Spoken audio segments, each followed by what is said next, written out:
Okay, good morning, everyone. It's 8:32.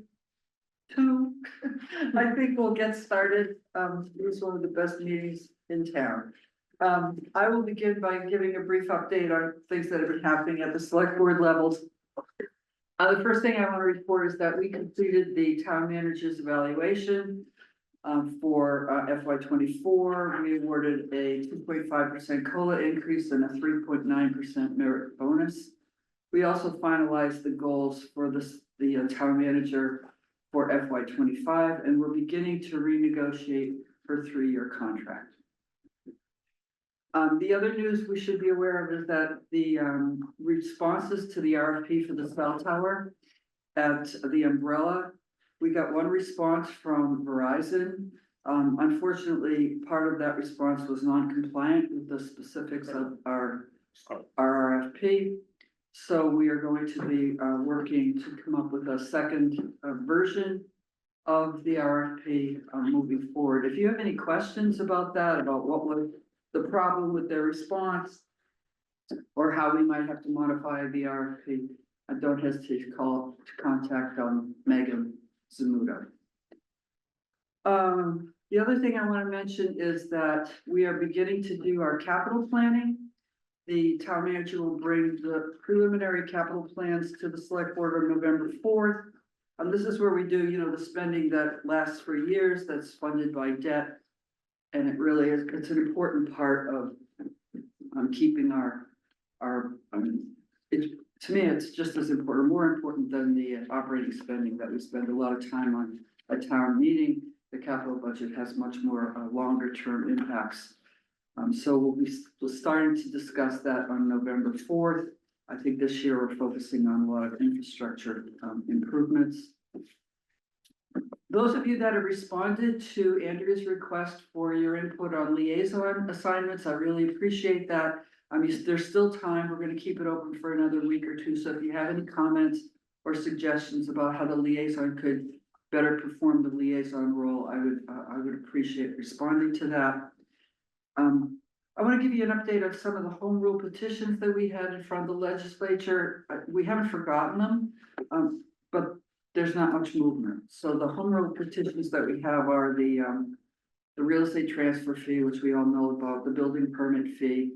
Those will have to be refiled.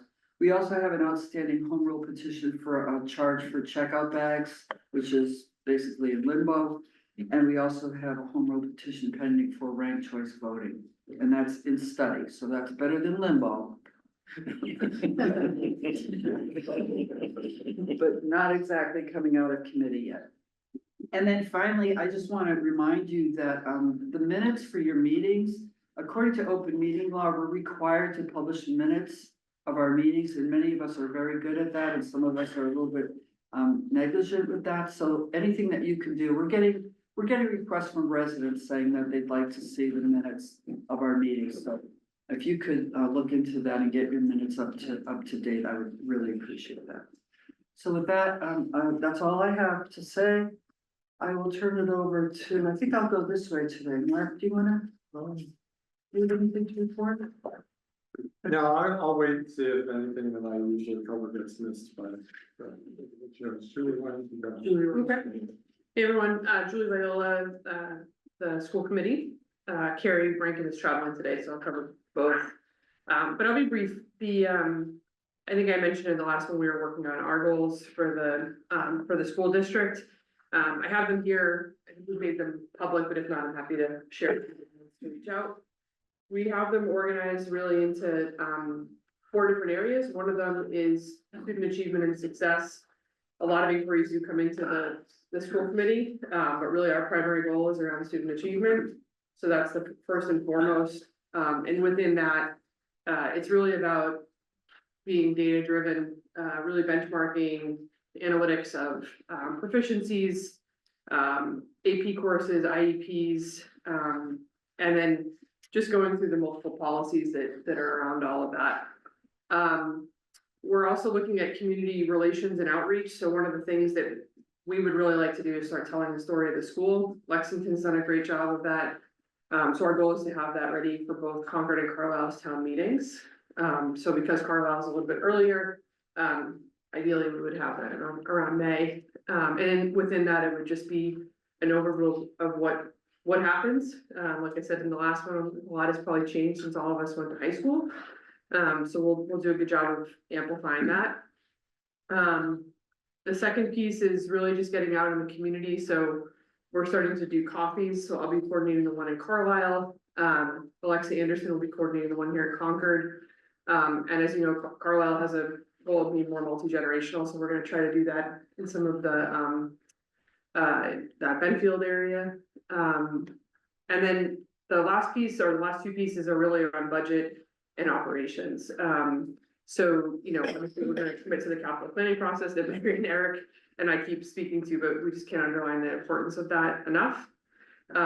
We have some components of our CCHS campus completion, even though the campus has been finalized since for 10 years, there's still some things that never got done.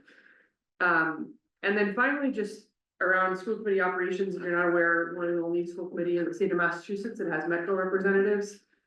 So it's really just given us an opportunity to look at how to be more inclusive in terms of our process. So our evaluations used to go out at the end of the year and only be for committee members that were elected. We're now trying to pull that back into January, include everyone, and really use that as a way to pivot and improve mid-year. So those are our goals. There's 8 of them in total, but those are the categories. And the way that we're gonna run our meetings, for those of you in the room, and I can share it here, it's just a dashboard format. So if it's green, we're on track, we're gonna move forward. We're not gonna spend a lot of time talking about it. If it's red, we're saying, hey, this needs attention, or somebody who's responsible for it needs help. And that's how that will drive our agenda planning for each meeting, so that we're focused on the things that are critical. That's it. Thank you, Chief. Oh, Yeah, Paul Bell, 2229 Main Street Advisory Task Force. Pleased to report that at last night's meeting, the task force voted unanimously on the recommendation of the select board. It's a long recommendation, I'll paraphrase it. It's basically for the select board to take actions on a potential pathway towards acquisition. It's a kind of conditional recommendation because there are lots of things that have to be resolved between this point and when the decision is actually made to acquire. But I'm very pleased it was a unanimous vote. It wasn't clear when we started it was going to be a unanimous vote, because with the Superfund site, there are lots of issues and controversies, but we've kind of tackled all the uncertainties. And so we had our vote. We have a report will be finished by before Christmas, which will be about a month late than was originally planned, but it's miraculous we've actually gotten that far. And I'll be briefing the select board, I think, next Monday on a little bit deeper on the recommendation and next steps. great, good, thank you. I'm Christina Kendrick. I'm the chair of the Council on Aging. And just quick things, we have finalized our logo. We can start putting application in for signage, but the main thing is pretty soon we can put the logos on the vans, which will be prettier than just seeing the blue. It should be nice. They should be logos. We did get our feedback about the select board. So in doing so, that reminded us how we have pulled away a lot of our participation in liaisons of other boards, so we're gonna look at that. We're gonna look at because I think we eliminated and changed a lot because we were participating that had to do with COVID. And then because of our low board members, we pulled back, so we're gonna look at all of them and revisit that. And then lastly, our next meeting in November is our budgets and statistics, so that Dan, he's committed, it's gonna be an hour-and-a-half meeting and we'll cover that. And that's it. Great, thank you. Good morning. I just wanted to point out that we do have some printed material here regarding the transit in Concord. So help yourselves. Just pass it around. You would welcome to, sure. If you want to talk a little bit about this thing, Oh, sure. yeah, Also, we have a select board helpful hints for when you're presenting in a meeting. Some best practices, keeping your camera on, introducing yourself, changing the name on your introduction so that people know what committee you're working for, or, you know, what your full title is. So that'll be available in hard copy as well. I'll be circulating it to individuals that are doing presenting, just so that they have some helpful ideas on how best to present. great, thank you. Sure. Dennis Fiore, Historic Districts Commission. Nothing significant happening. We continue to work on a signage plan for town. I have been asked a lot of questions about the demolition on Walden Street, since that doesn't happen very often in the historic district. We were very pleased when the real estate firm that bought the building, stepped back and said that building, you probably noticed, does not conform to the neighborhood as it was built. And they plan to put a second story on it and then, put sheathing on it in a way that'll blend in, and that, it was a very attractive plan. They took the roof off and the wall started falling out. So, we, had an emergency meeting and gave them permission to tear that down, but I think what you'll see in the end will be much nicer than what was there. We continue to work with the, Historical Commission on a preservation plan. We have a big meeting coming out this week to talk about moving that, forward. We halted it for a bit because we felt that the firm we were working with, we need to get back to them because they were moving in a way that wasn't taking as much public input as we wanted, and we want the public to have more to say and what we do going forward to protect this this community. So that's about it. Thank you, Brent. Mike? Good morning, Mike Lawson, Chair of the Economic Vitality Committee. Recently, we met, had a guest, Mark, from the Transportation Advisory Committee. Gave a nice presentation, bringing us up to date. Transportation, of course, very important to the business community. We're trying to incorporate, some of his issues into a questionnaire that reports all businesses in town. And I hope we'll be able to get that done. We'll also be sending a letter to the select board, supporting, and encouraging, attempt to make sure that, water treatment facility at MCI is something that the town can, put to use. That seems to be a huge impediment, water treatment, business development in town. That's about it. And you're coming to the select board meeting in December, right, to talk a little deeper dive And, into I'm commercial. coming to the finance committee meeting now in early November, right? Great, good. Right. Thank And you. I guess I would say, given presentation about 229 Main Street, the Vitality Committee, when it was started, was really aimed at, trying to ensure that the businesses we had here stayed here and were able to prosper. And it really didn't include developmental issues. And that's starting to bubble up, of course, with MCI and with 229 Main Street being on some kind of path, which I'm sure will still take a long time, but on a path of economic development, and its issues with respect to what it does to the town and how it supports taxes and all of that. Very, very complicated and important issue for the town. Great. Good, thank you. Good. Glad you're on it. I don't think. Oh, great. Talk to that. Okay. Good morning, I'm Eric Goldberg from the Finance Committee. Lots going on. We had a goal this year of speaking up and taking more of an interest in revenue generation to that end. We had a letter in the bridge last week, calling attention to commercial development at the prison site, as that was the process of determining what should go there continues to unfold. I signed it, but it was really on behalf of the entire committee. Our guideline setting process for fiscal year 26 is kicking into high gear. We have a meeting next week, next Thursday, with leadership from the school district, the two school districts, as well as Minuteman, to review their preliminary budget information for the next fiscal year. Another one of our goals for this year is to work more collaboratively with our counterparts in Carlisle, the Carlisle Finance Committee, on the high school budget. To that end, they're gonna be joining us. We're gonna have a joint meeting with the Carlisle Finance. Part of our meeting next Thursday is gonna be with the Carlisle Finance Committee to take a look at the high schools, preliminary numbers for next year. Great, thank you, Eric. I'm gonna go over to Taylor, you wanna go? Taylor Cummins, Chair of the ZBA. Typically, I don't comment on cases that are before the ZBA, or actually before the ZBA.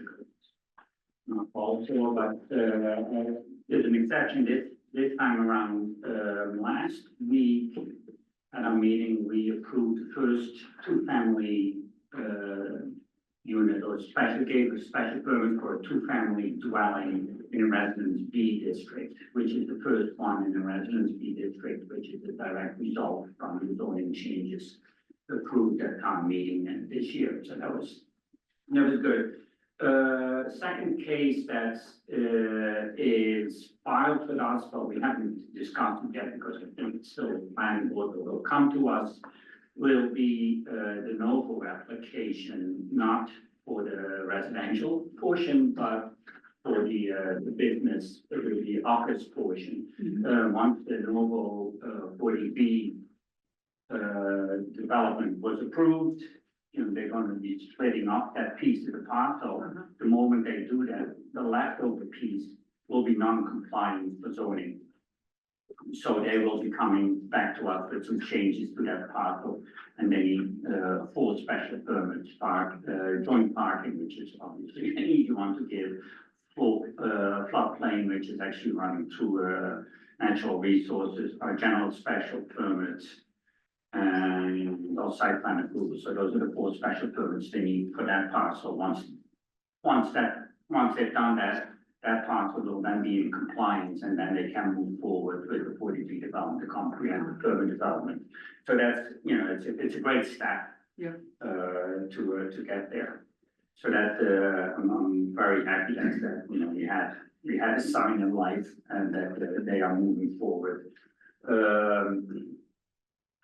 The 40B Forest Ridge, we are expecting a filing for the new project as it is. If they file soon, then we will have a meeting on the 30th of this month. That's tied, but we haven't seen anything from the applicant yet. So the moment they file, it will really be an introductory meeting, introducing us to the new project. We'll take, you know, we'll get feedback. We'll have feedback hopefully from stakeholders, and then we'll send it up to our consultants, peer review consultants. And then hopefully come December 5th, most likely there'll be a follow-up meeting where our peer review consultants will have time to digest what's been filed, and we'll give their comments on it. So that's well, we think it's moving forward. We'll sign the light on that. So let me ask, when will the public have the ability to review their latest proposal? Well, once it's filed, Yep, it'll be on the website. okay. And then October 30th, it's almost like restarting almost all, all over again, right? So just like we had a meeting, when they first filed, we had a meeting here in the room where everybody, they present, the board gives comment, and then we'll take comment obviously from the public and from all stakeholders.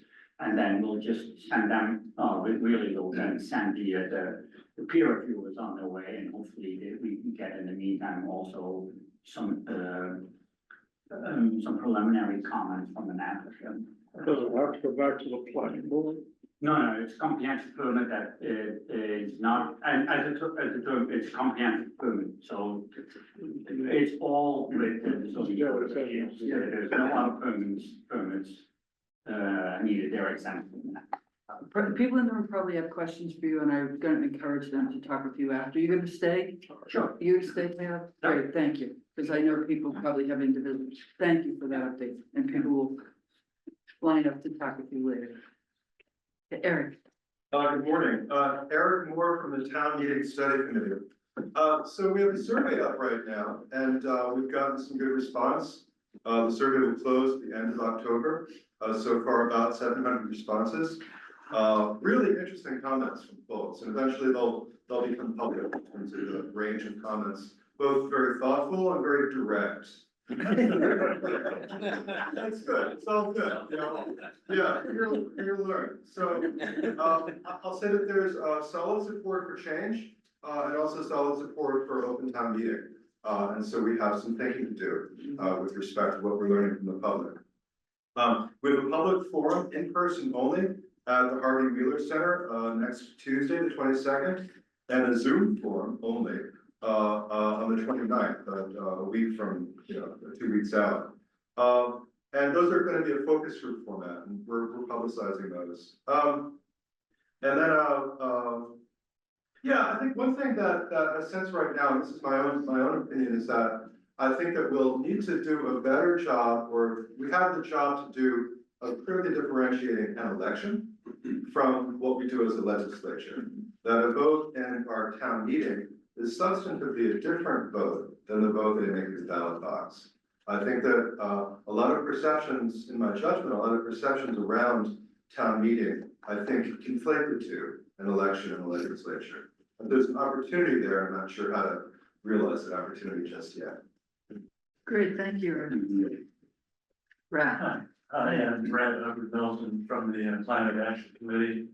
And our committee's been reviewing parts of the Climate Action Plan, which we're going to be updating next year, and talking in our last meeting about what the process should be, that we should update it and involve other stakeholders around the town. We discussed how we're gonna be collaborating with the Transportation Advisory Committee. They want us to work together on evaluating greenhouse gases, specifically on things that get people out of cars, the public transportation, like in that handout. We have a subcommittee working on network geothermal. As you may know, there's a pilot project in Framingham that started up where our whole neighborhood is connected to a geothermal network. And we want to understand how to do that in Concord. And we have to get some funding to get a consultant, and we're looking around at what grants are available, or perhaps we need to request it from the town or something. I'm not sure where to go on that. We're trying to figure that out.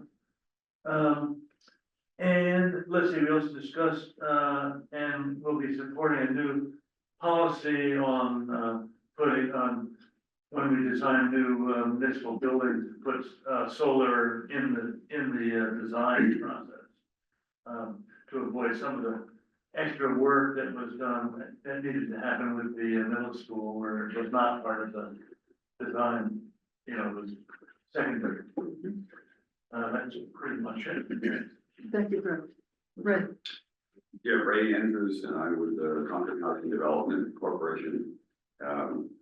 So we have one project we're working on, of course, is Asset River Homes, that housing component of the 7-acre purchase, which was mostly open space and recreation. We'll develop 3 single-family homes over there, one each of 16,000, 17,000, 18,000 square feet.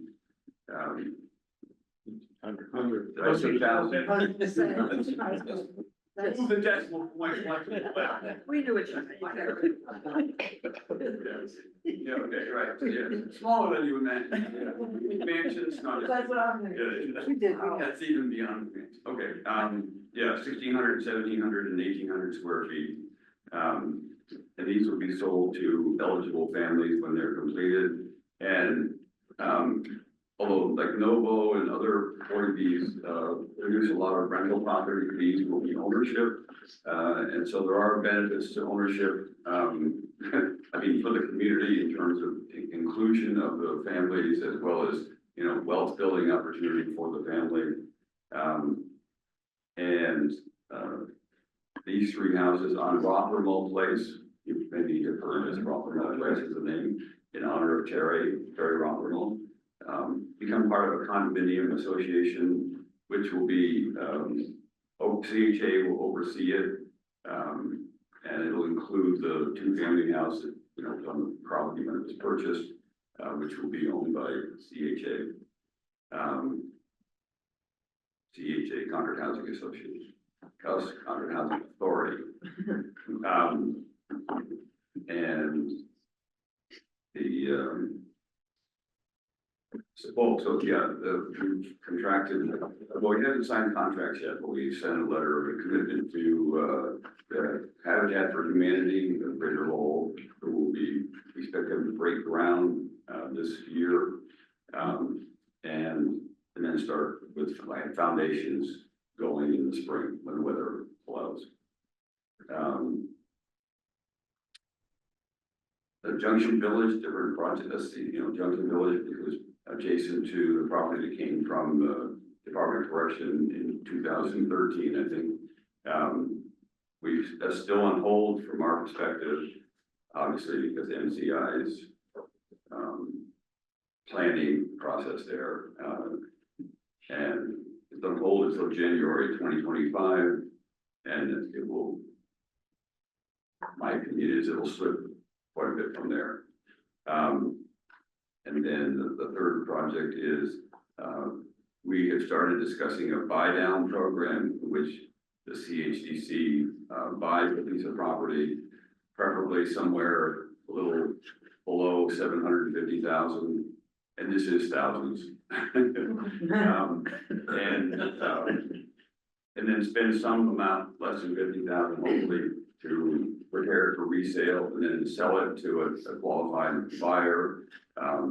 And so to do that, it actually costs basically, buy for 750, put in 50, and end up with 800,000. And then you sell it for 400,000. That's a cost to the town, or to the CHDC, or to the trust, of roughly 400,000.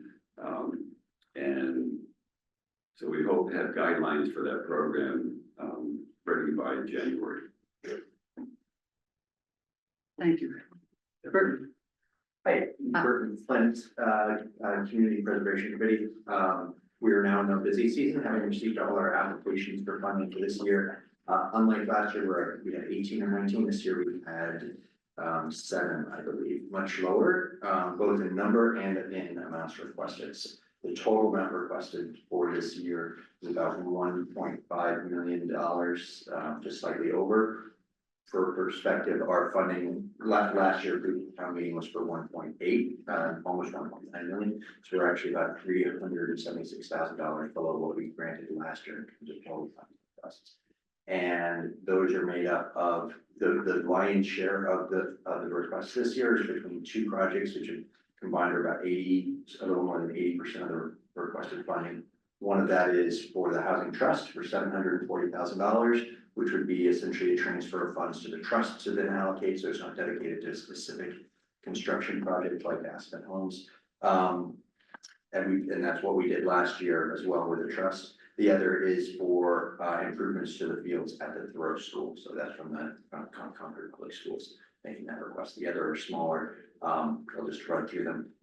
Phase 2 of Thoreau Park design for $90,000. A preservation survey of modern structures in Concord for $50,000. Document preservation of some additional to the original tax roll documents from around the time of the Revolution that the library is doing, and for $32,000 and staff funding of $50,000.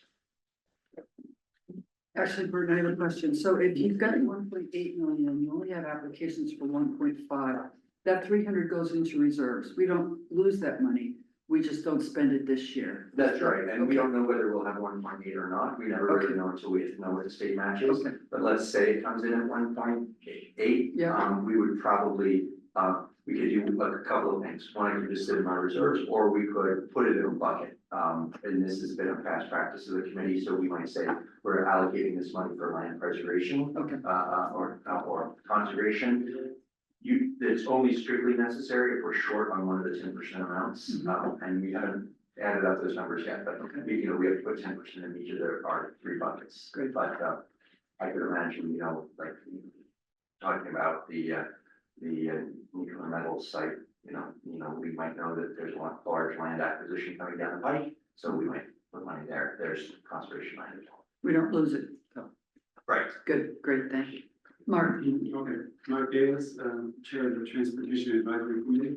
So, I see that we've had distributed here 2 of the documents that the committee's created recently, a lot of credit is due to Nick Pappas, who is the, previous chair and, ultimately works on the vision for the long-range plan. The origin of the transportation mobility vision was to try to coalesce information gathered over many years from the long range plan, from the recent outreach events and survey of the Stantec consultant comprehensive transportation mobility study. And in order to give a framework for the town staff to have the community support for various infrastructure initiatives and kind of put the whole thing in perspective. One of the main things going on right now, as it's already mentioned, I think, is capital planning for next town meeting, where one of the important pieces is going to be the first $5 million bonding for a 5-year, $5 million a year effort to bring our roads infrastructure up to a level that is more economical to maintain and serves the public better. When you let roads fail, the cost of repair is much higher. So it's something that's going to be bonded and cost the money now, but over 10-year or longer time frame, it's really going to save the town a lot of money. And out of that, the most recent, we're reaching out to other committees. Obviously, Public Works Commission is in the forefront of this. I was at the latest meeting last week where the first draft of the capital budget for Public Works was presented and discussed, and the town manager and finance director were there also. So this is a very important part of what TAC is focusing on right now. Another thing we're focusing on, which is a little bit longer term, is the vision for public transit in Concord. And we'd really like to hear from people what we'd like to hear public comments and support and ideas on that. Both of these documents, the transportation mobility vision and the thoughts on public transit, are posted on the TAC's webpage. And I think looking at public transit, when you start to think about it, it has many more benefits than here at first. Went recently to the economic vitality meeting that Mr. Lawson mentioned.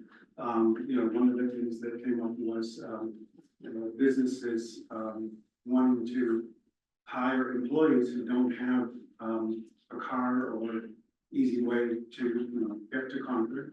And the timing of those, early in the morning or late in the evening, might not be what certain public transit service options would provide. So we need to kind of get all this in a comprehensive way and kind of move it forward. One last thing that we're TAC is spending a measured small amount of time, probably going to be in collaboration with some other West Concord Center committees, is there was a request for signage change in Junction Park, came in probably mainly from the Friends of Bruce and Grantville Regional Organization about dropping the requirement for cyclists to dismount. So I put on a couple of the last agendas, and we'll continue at a moderate pace because it's not the highest priority.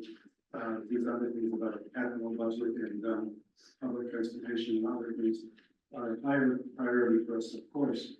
But we have a rail trail that hasn't fully been utilized yet because it's just kind of completed. We haven't gone through a summer with it fully operational for a whole year. There's going to be a bridge over the Ascot River bringing another path into that area. So we have trail coming in from the southeast and coming in from the northwest, but it's not clear at all where people should go. And there are multiple crossings at grade of the railroad where there had been a fatality, I believe in 2015 of the cyclist. So anyway, the question of signage and safety and route finding in the whole West Concord area, I think needs to be kind of aired out. So we're not proposing solutions, but I think we want to do what we can as one party among others to facilitate discovery of current conditions and needs. Thank you. long-winded, but we're not, it's 10% of our, Okay, we don't, okay, there doesn't want us to okay. miss the other important things. Thank you, Mark. Stefan. Stephen Bader, Chair of the Concord Housing Authority. Our last board meeting 2 weeks ago, we had a couple of discussion topics. One was commissioning a study to determine what our replacement reserves funding should be. We had 18 properties that we recently took ownership over locally and removed from HUD's portfolio, which means they pay us more for rent subsidies currently, but they will never give us another dollar for capital construction ever. So we need to put that money aside now. So it will be prepared when we need new roofs or boilers, whatever. It's in good shape now. We are planning to hire a consultant to help us design and identify what we'll need and to put the funding aside for it so that we'll be prepared when that time comes. Following on to that or related to that is we are starting the process of replacing the septic system at our Strawberry Hill Road development. And we have received the state's approval and funding from the state. That's a state property, not for our HUD properties, to fund that. So that will be over the next months, hopefully within the next year, completely rebuilt the septic system over there. So fund the full thing or just the study? Full funding for the whole job, Okay, good. study and construction, Good. design and construction. Yeah. Those were the big topics. The other things, briefly, executive director and I attended a industry award dinner. Concord Housing did not receive any awards this year. The lieutenant governor and the chair of the executive office of housing little communities were there, and we expressed their support and talked about the money coming out of the recent housing bond bill. Related to that, we did receive a clean audit review this year, which is not surprising for us, but sometimes it's helpful to acknowledge the staff and the people working to get the stuff done the right way. When it blows up, everybody knows about it, but when it goes perfectly, you don't hear it. So I just want to take a minute and express your appreciation for the staff for doing the right job and the state recognizing that. And lastly, since we're ahead of time, I don't see. You have some people on We Zoom. do, yeah, we do. Oh, I was, Yeah, we have people on Zoom. okay, thank you. I have flyers to be handed out. For the Why don't we, Bill Marachek, or you want to speak for the personnel Yeah. board? This is Bill Marachek. Can you hear me? Yes. Co-chair of the Personnel Board, along with Liz Cobbs. We had a meeting with the town manager a week ago to review our thoughts, or her thoughts on the Personnel Board's charge and the proposed goals for FY25 and beyond. We are going to have a meeting with the Select Board. It's now going to be in December, in which we will present the Personnel Board charge, and we will have the goals and objectives for 25 and beyond for review. That's it.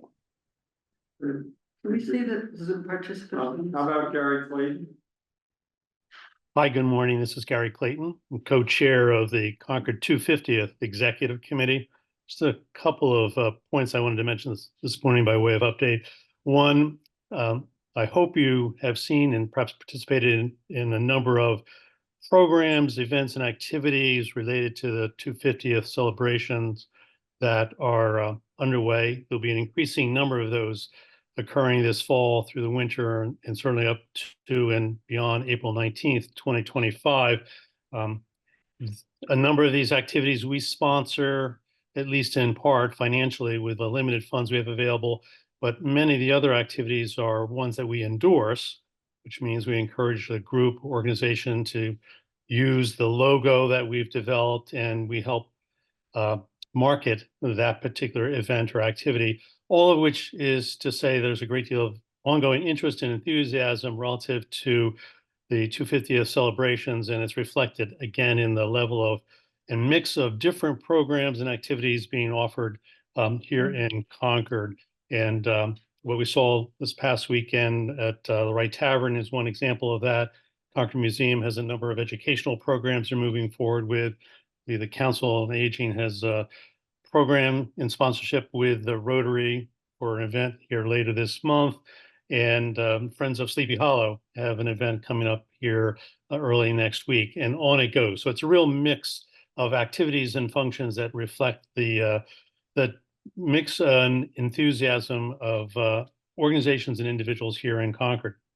Secondly, just wanted to mention briefly, there's a lot of work going on behind the scenes relative to the logistics for planning for April 19th, 2025.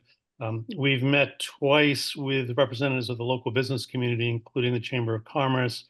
We will continue to do so this fall. We don't have a date yet established for that, but it's to keep our local business owners and operators aware of what's unfolding, particularly as it relates to the number of people that we expect, street closures, parking issues, etc. So we want this to be a successful event for our business community, and we'll continue to work with them. Similarly, we're working closely with members of the Concord faith community.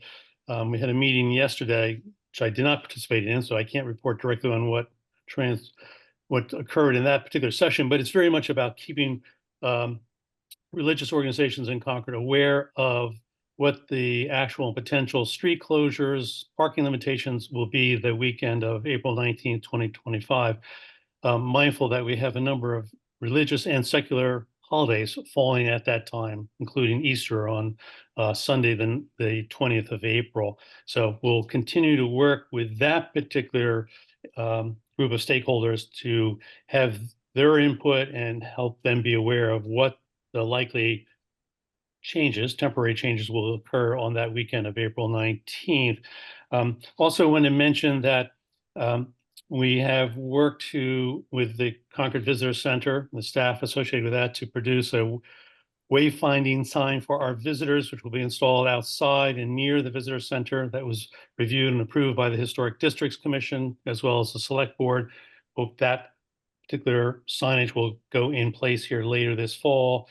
There's additional outside seating that we're pursuing, which we were able to realize with state grant monies that we applied for. Also wanted to flag that we're working with the MBTA, along with a number of the other Battle Road communities, to look at ways in which we can facilitate visitation by means of other than an automobile. And particularly, we had a meeting with the director of the railroad operations at the MBTA, who's very supportive of the idea of having the T identify Saturday, April 19th, 2025 as a special event day, which means they'll hopefully be able to put more rolling stock on the commuter rail line while we encourage people to come and visit Concord. Again, we're going to encourage them to use public transit wherever possible. We also ask them to, if it's possible, they will complete the improvements at the depot for enhanced physical accessibility of that particular depot. Whether that happens by April 19th or not, I'm not sure, but we have asked them if they can't complete that project, that they will put in some temporary all-persons structures to facilitate all of our visitors being able to use public transit and while they visit Concord. And I also just want to do a shout out for our staff at Concord Public Works. We have all noticed how busy they and their contractors have been this spring and summer in terms of road improvements and repairs. We much appreciate the repaving of the roads through Concord Center. So many thanks to the Public Works team for their efforts in that regard. And that's all that I need to report this morning. I'd just like to I just want to add, Gary, thank you for going beyond the regular celebratory events and talking about more the impact on businesses and faith groups and transportation. I also want to mention that on November 4th, when you come in for your budget update, we're also going to invite the chief of police to talk about, specifically about security and safety measures and crowd control, to reassure the public, because we're going to have a lot of people coming to Concord, and Yeah. people have been working on that very seriously. And we want to educate the public as far as what we've got planned. So, Thank you. And we've been working with and looking to police, fire, public works, Right. and public health to put together what are called incident action plans. And we've asked to have the first draft of those completed by November 1st. So the timing for the select board meeting on the 4th is hopefully very much in line with that. And I'm hoping that I reminded some of the key staff yesterday that we really are anxious to have those draft plans in place here by the 1st of November, because it's a critical part of managing parking and crowd control and et cetera. Yep, great, good. So we'll see you on the 4th. Thank you. Carmen. Good morning, everybody. I just want to emphasize the upcoming events of the town meeting study committee, as well as filling out the survey. We've got a good response to the survey so far, but boy, it would be great to have double what we have now. And I just hope that all of you will encourage others on your committees and of your acquaintance to fill out that survey. It's on the website and everyone got a postcard, and it would be great to hear from more people. And then we have the 2 upcoming forums, one in person on October 22nd at Harvey Wheeler at 7 p.m. and the other one will be on Zoom a week later on the 29th at 7 p.m. So it'd be great to have a lot of participation in those two. I commend the town meeting study committee for all the work that they're putting in. I thank them very much. Thank you, Carmen. Randy Crane.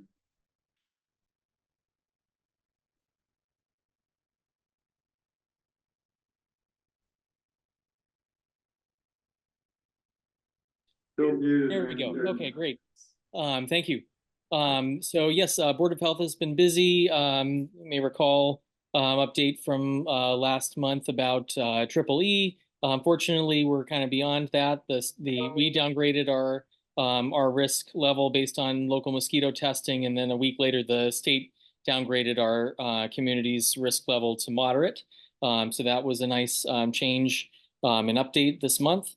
Last night was our monthly meeting, and the big success of our board was passing nicotine-free generation regulation. So updating our tobacco regulation for the town such that any person born after January 1st, 2004 will not be able to purchase tobacco products in Concord, with the goal of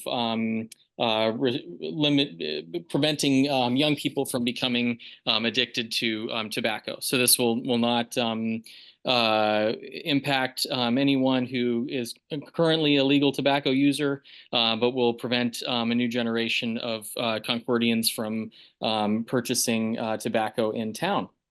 And it was unanimously passed by the board with a lot of support from community members who were present at the public hearing, in addition to people from throughout the state. So that was an excellent meeting and great success. I'm very proud of that. We also updated body art regulations for the town with a minor adjustment last night, and are continuing to encourage people to attend flu and COVID clinics, vaccination clinics that are being run at various places, and continuing to encourage people to complete the community health needs assessment survey that's still present, and accepting responses. So those are the updates I have. Thank you. Thank you. Peter Lee. Okay, good morning. I'm unmuted. Thank you. Peter Lee, Haywood Meadows Stewardship Committee. I did want to mention, since there's a little bit of time this time, unlike other meetings, Haywood Meadow, about 2-3 years ago, the committee decided to try to convert it back into a meadow natural habitat. This has been quite successful. The Haywood Meadow that I saw 20-some years ago when I moved to Walden Street was basically a turf grass. It's like trying to be Kentucky bluegrass. Very neat, very pristine. Now it has natural grasses, it has native grasses, it has all kinds of nature going on. In the past couple of years, we have had some citizens come to us and say, "Oh, what's happened to the meadow? It looks kind of messy." And we explain the experiment we're doing, which is going to take several years. And we have seen a lot of change already. For example, middle of August, I walked through Haywood Meadow, and there had been a lot of rain, and then followed by great sunshine. So the meadows actually bloomed, and the grass had grown to several feet at spots, and it was flowering everywhere. So it's absolutely stunning. 3 weeks later, it looked different. Right now, it looks a little bit decrepit, frankly. So to help this communications issues that we decided we had, which is how do we let citizens know what we're doing when all they know is that 3 years ago it looked clean and now it looks a bit messy. We decided to introduce a sign, which is here. We had debate about this. How do we educate the public in a way that's not too intrusive? We're actually against having more signs in Concord Center, too many signs already. So this is a format we borrowed from the Robbins House, where they have this tiny little paddle hanging from a post outside the Robbins House. And we thought that's very unobtrusive. We basically taken their format with their permission. We put a map of Haywood Meadow, which explains all the trails going through there. And then we have an explanation which explains the history of the meadow, why it's important historically, what's happened here. And secondly, what we're trying to do as an experiment to convert it into a natural habitat. Right now, if you walk through there are all kinds of insects, there are all kinds of birds coming through. And I think that it's going to succeed, but in the meantime, we're asking the public for patience. This sign has been made, it has been attached to 3 existing posts. It's about 3 inches wide because the post is 3 inches. We don't want it any bigger. If you pass by in a car, you will not notice there is a sign. But if you're walking there, for example, on the Mass Bay Trail, you will run into this on the post. And you can, if you wish, read about the history as well as the experiment we're doing. There's a QR code on the bottom, which will link you to our website. And that will give you more information about what we're doing, as well as the Haywood Meadow Stewardship Committee. And in the next few months, we're going to actually list the natural grasses that have come back to the meadow as a result of the experiment. So go and check it out. You can't read it here, but go walk by and take a look at this sign. Thank you. Thank you, Peter. So I see Jane Goldsberry, Linda Escobedo, and Carla Reed attached to Zoom. Do any of you have any updates you wanted to share? Jean. Hi, thank you. Jean Goldsberry, the Commission on Disabilities. I really have nothing to report this month. We are waiting for the Select Board to reappoint some of our members. Thank you. Thank you, Jean. Anything from Carla or Linda? No. Great. Do you have anything you want to talk for the MCI? Yeah, just briefly, the MCI Concord Advisory Board has been meeting regularly over the fall and has organized itself into 3 subgroups: a land use subgroup, a legal and government subgroup, and a public engagement subgroup. And the public engagement group will be in the lead to provide information and events and communications with the public and make sure that we publicize the opportunities for input to the advisory board. The next opportunity for public engagement is expected to be at the League of Women Voters First Friday on November 1st. So that'll be an update on the process in the organization. The land use group is focused on how we're going to do the elements of community visioning, how to bring on board appropriate professional support for scenario building, for recognizing what the sort of parameters are around which the property could be used, and developing a process whereby community input is received and processed and fed back in ways that will give us an opportunity to help Concord express its results. And the legal government affairs group is focused on relationships with our legislative representatives, the support that the municipality is providing, and even communications with any federal agencies that might be necessary. So as has been alluded to before, we're anticipating this process is going to take some time.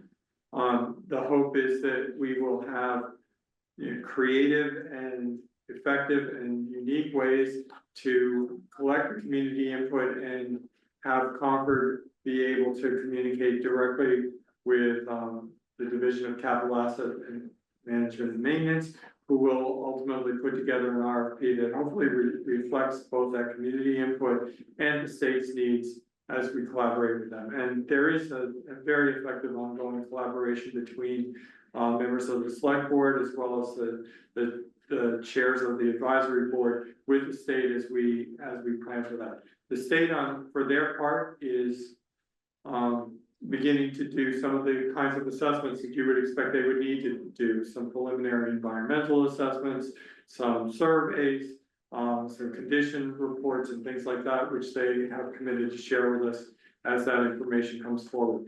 The idea behind community engagement along this line is to try and be clear about what we know, what we're about to know, and what we're doing to develop a plan for getting us to a set of redevelopment scenarios that can be evaluated by the community.